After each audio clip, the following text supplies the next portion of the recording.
আরে ভাই আমি তো ভাবছি এটা বুঝি হের গাড়ি। হ্যাঁ,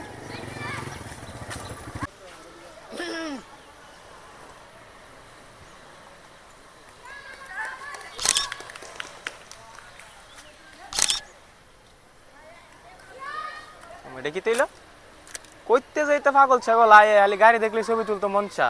হ্যাঁ, কইতে আয় এটা।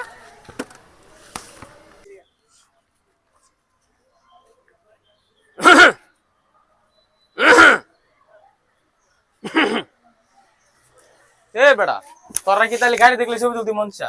হ্যাঁ, দিমু দিমু। এই বেটা কি আর গাড়ি দেখলে ছবি তুলতে মজা? গাড়িটা আমার হরন দে গতেছে ইস সালা, ভাবলাম কে রইলো কি, আমি ভাবছি তে ছবি তুলতে আইছে, এখন দিদি তে আসল মালিক। হ্যাঁ, কি তেলে বিষয়টা?